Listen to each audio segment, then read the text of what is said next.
nella casa di un vecchio amico, un palazzo secolare del centro antico. Ci ho dormito con un chiodo nel cervello nel saper che quella casa in passato era un bordello.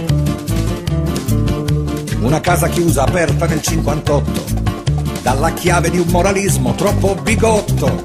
E così mi addormentai senza pigiama con l'intento di vedere il fantasma di una puttana.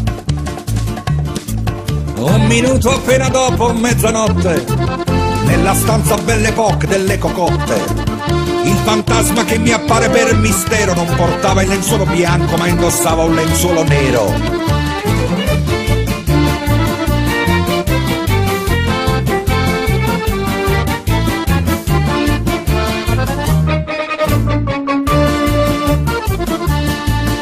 Dalle forme del lenzuolo molto aderente, non mi sfuggono i suoi seni ma son prudente, e con occhio sospettoso e incuriosito fra le pieghe ho stabilito che non era un travestito. Sculettando sul mio letto come su un palco, tra un profumo di violette e borotalco, un esercito di brividi e di angosce mi galoppano il midollo quando lei mostra le cosce.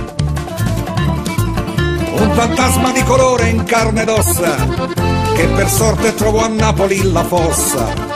Cenerentola di un altro meridione, fuggita dall'Oriente per finire fra le battone.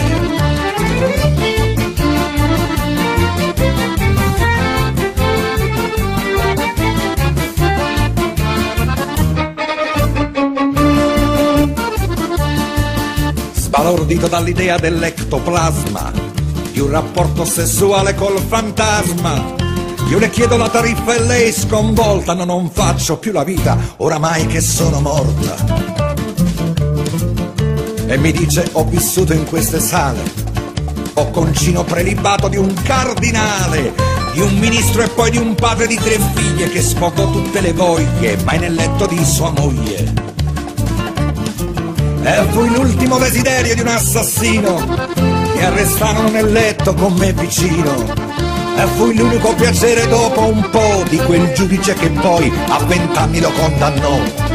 E stanotte tu che vivi su questa terra mi sai dire cos'è cambiato dal dopoguerra? La chiusura dei bordelli dello Stato non ha chiuso mai i cancelli dell'orgasmo prezzolato.